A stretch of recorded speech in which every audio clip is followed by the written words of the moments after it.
अब लिखें।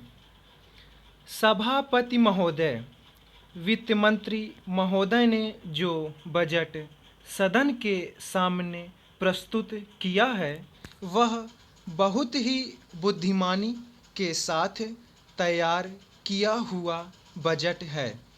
उन्होंने कोशिश यह की है कि अमीर और गरीब कोई भी कर से बच ना पाए, लेकिन उन्होंने उद्योगपतियों को थोड़ी सी छूट भी दी है। जो बड़े बड़े पूंजीपति लोग हैं उनको कर से कुछ मुक्त किया है, कुछ सुविधाएं दी हैं।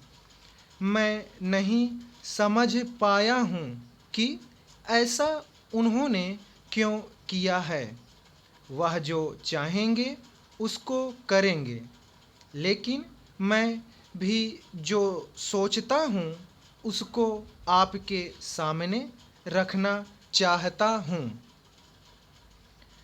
इस विषय पर 3-4 दिन से चर्चा हो रही है। मैंने उसको सुना है। इस या उस पक्ष के किसी भी माननीय सदस्य ने यह निवेदन नहीं किया है कि खाद और पंपिंग सेट के ऊपर जो कर लगाया गया है वह उचित है। सभी ने यह कहा है कि उसको माफ़ कर दिया जाना चाहिए। जब सारे सदन के लोग, सभी प्रतिनिधि एक आवाज़ से कहते हैं कि खाद और पंपिंग सेट के ऊपर कर न लगाया जाए, तो मैं समझता हूँ कि उनको इस बात को मान लेना चाहिए। ऐसी कोई बात नहीं की जानी चाहिए जिससे किसान रुष्ट हों, उनके उत्पादन में बाधा पड़े। भारत गांवों में बसता है। 80% लोग गांवों में रहते हैं। हम गांधी जी के विचारों का अनुपालन करते हैं। गांधी जी ने जो कुछ भी कहा गांव के लोगों के लिए कहा, ग्रामीण जनता के लिए कहा। उन्होंने गांवों के लोगों को उठाने की बात कही। कोलकाता, चेन्नई, मुंबई, दिल्ली आदि शहरों के रहने वाले लोगों की ही उन्नति हो और गांवों में रहने वालों की ना हो, ऐसा उन्होंने कभी नहीं कहा। वित्त मंत्री महोदय भी गांधी जी का शिष्य अपने आप को कहते हैं और उनका रूप अपने रूप में देखते हैं, और वह हैं भी। इसलिए उनका यह कर्तव्य होना चाहिए कि गांधी जी के विचार के अनुसार वह सारे देश में मद्य निषेध को कार्यान्वित करें। चूँकि हमारा कृषि प्रधान देश है, इसलिए वह पशुधन को बढ़ाएं, उन्नति की व्यवस्था करें और सारे देश में गौवध को बंद करें। सरकार ने यह संकल्प लिया है कि हिंदुस्तान में समाजवादी समाज और लोक कल्याणकारी राज्य की स्थापना की जाएगी। इस समय देश में आर्थिक विषमता अधिक है। सभापति महोदय, एक व्यक्ति की आमदनी 3-4 आने और दूसरे की 10-20 हजार रुपये है।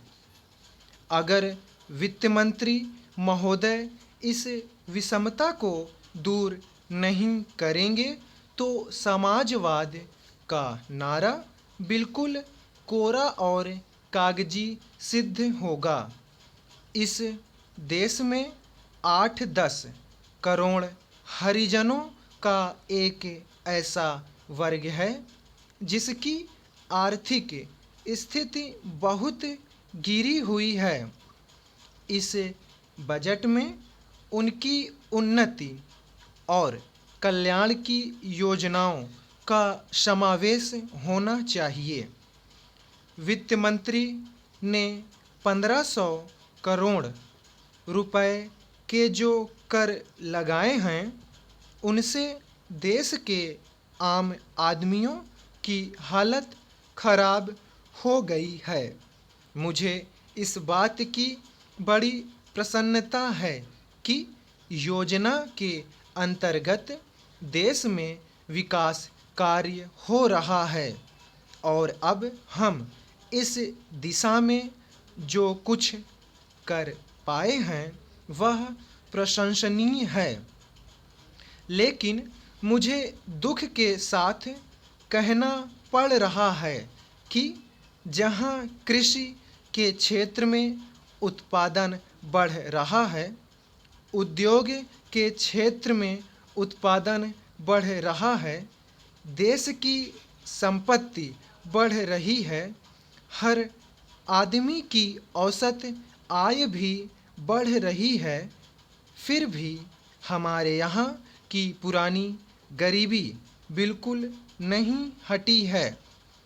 मैं समझता हूँ कि यह इस सदन के लिए और सरकार के लिए विचार करने का विषय है कि क्या कारण है कि जब हम 55 वर्ष से अपने देश की गाढ़ी कमाई का रुपया और दूसरे देशों से कर्ज लेकर बड़ी बड़ी रकमें देश के विकास के लिए खर्च कर रहे हैं और देश में धन भी पैदा हो रहा है, तब भी देश में जो लोग गरीब हैं उनकी गरीबी दूर नहीं हो पा रही है। क्या यह आश्चर्य की बात नहीं है? मैं समझता हूँ कि इस पर विचार किया जाए। यह ठीक है कि हम समाजवाद के रास्ते पर जा रहे हैं, लेकिन समाजवाद के रास्ते पर ठीक ठाक चलें तो भी हम यह अनुमान नहीं लगा पाते कि कितने वर्षों में हमारे देश की गरीबी दूर होगी।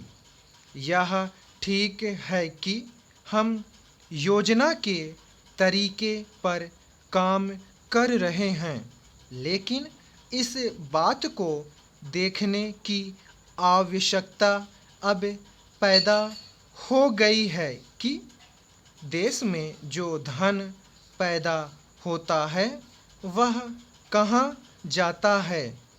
इतनी प्रगति होने पर भी हम देखते हैं कि गरीबी दूर नहीं हो पा रही है।